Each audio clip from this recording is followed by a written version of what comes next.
ರಶ್ಮಿಕಾ ಮೇಲೆ ಎಂಎಲ್ಎ ರವಿ ಗಾನಿಗ ಮತ್ತೆ ರಾಂಗ್ ಆಗಿದ್ದಾರೆ. ರಶ್ಮಿಕಾ ಪರ ವಕಾಲತ್ತು ವಹಿಸಿದ ವ್ಯಕ್ತಿಗೆ ಮಾತಿನಲ್ಲೇ ಪಂಚನ ಕೊಟ್ಟಿದ್ದಾರೆ. ರಶ್ಮಿಕಾ ಮಂದಣ್ಣಗೆ ಜೀವ ಬೆದರಿಕೆ ಅಂದೋರಿಗೆ ಡಿಶುಮ್ ಡಿಶುಮ್. ಗೃಹ ಸಚಿವರಿಗೆ ಪತ್ರ ಬರೆದ ನಾಚಪ್ಪ. ರಾಜ್ಯ ಒಡೆಯುವರು, ಆ ವ್ಯಕ್ತಿ ರಾಜ್ಯ ಒಡೆಯುವ ಹೇಳಿಕೆ ಕೊಟ್ಟಿದ್ದ ವ್ಯಕ್ತಿ, ಅವರ ಪತ್ರಕ್ಕೆ ಅಷ್ಟು ಬೆಲೆ ಕೊಡೋದು ಬೇಡ. ನಾಡು ನುಡಿ ನೆಲ ಜಲಕ್ಕೆ ಎಲ್ಲರೂ ಒಂದಾಗಿರಬೇಕು. ನನ್ನ ಹೇಳಿಕೆಗೆ ಇವತ್ತು ಕೂಡ ಬದ್ಧನಾಗಿದ್ದೇನೆ. ಪ್ರಚಾರಕ್ಕಾಗಿ ಪತ್ರ ಬರೆದವರಿಗೆ ಬೆಲೆ ಕೊಡಬಾರದು.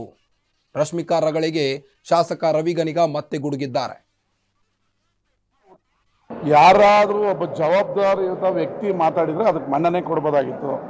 ನಾಚಪ್ಪ ಅವರು ಈಗ ಆಲ್ರೆಡಿ ಅವರ ಕ್ರೆಡಿಬಿಲಿಟಿಯನ್ನು ಕೊಡವ ಸಮಾಜದಲ್ಲಿ ಮತ್ತು ಕೊಡಗಿನಲ್ಲಿ ಕಳ್ಕೊಂಡಿದ್ದಾರೆ. ಅವ್ರ ಬಗ್ಗೆ ಜಾಸ್ತಿ ಪ್ರಾಮುಖ್ಯತೆ ಕೊಡೋದು ತಪ್ಪು. ಅವತ್ತು ನಾನು ಹೇಳಿರೋ ಮಾತಿಗೆ ಈಗಲೂ ಬದ್ಧನಿದ್ದೇನೆ. ನಮ್ಮ ಜಲ, ನಮ್ಮ ಭಾಷೆ, ನಮ್ಮ ರಾಜ್ಯದ ಮುಖ್ಯ.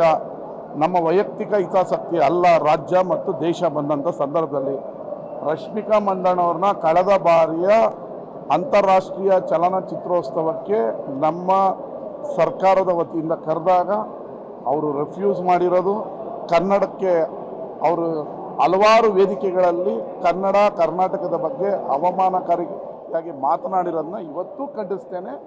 ಇವತ್ತು ಕರ್ನಾಟಕದ ಪರ ನಾನು ಇದ್ದೇನೆ ಅಂತ ಅವ್ರು ಹೇಳಿ, ಅದಕ್ಕೆ ನಮ್ಮ ಯಾವ ಒಂದು ತುಟಿಕ್ ಇಲ್ಲ.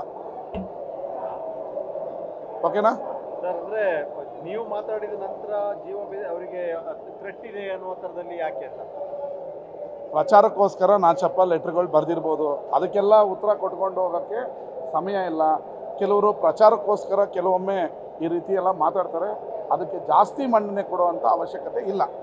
ಯಾರಾದರೂ ಒಬ್ಬ ಜವಾಬ್ದಾರಿಯುತ ವ್ಯಕ್ತಿ ಮಾತಾಡಿದರೆ ಅದಕ್ಕೆ. ಇನ್ನು ರಶ್ಮಿಕಾ ಪರ ವಕಾಲತ್ತು ವಹಿಸಿದವರಿಗೆ ಮಾತಿನಲ್ಲೇ ಪಂಚನ ಕೊಟ್ಟಿದ್ದಾರೆ. ರಶ್ಮಿಕಾ ಮಂದಣ್ಣಗೆ ಜೀವ ಬೆದರಿಕೆ ಅಂದವರಿಗೆ ಮಾತಿನಲ್ಲೇ ಉತ್ತರ ಕೊಟ್ಟಿದ್ದಾರೆ. ರಶ್ಮಿಕಾ ಮೇಲೆ ಎಂಎಲ್ಎ ರವಿ ಗಾನಿಗ ಮತ್ತೆ ರಾಂಗ್ ಆಗಿದ್ದು,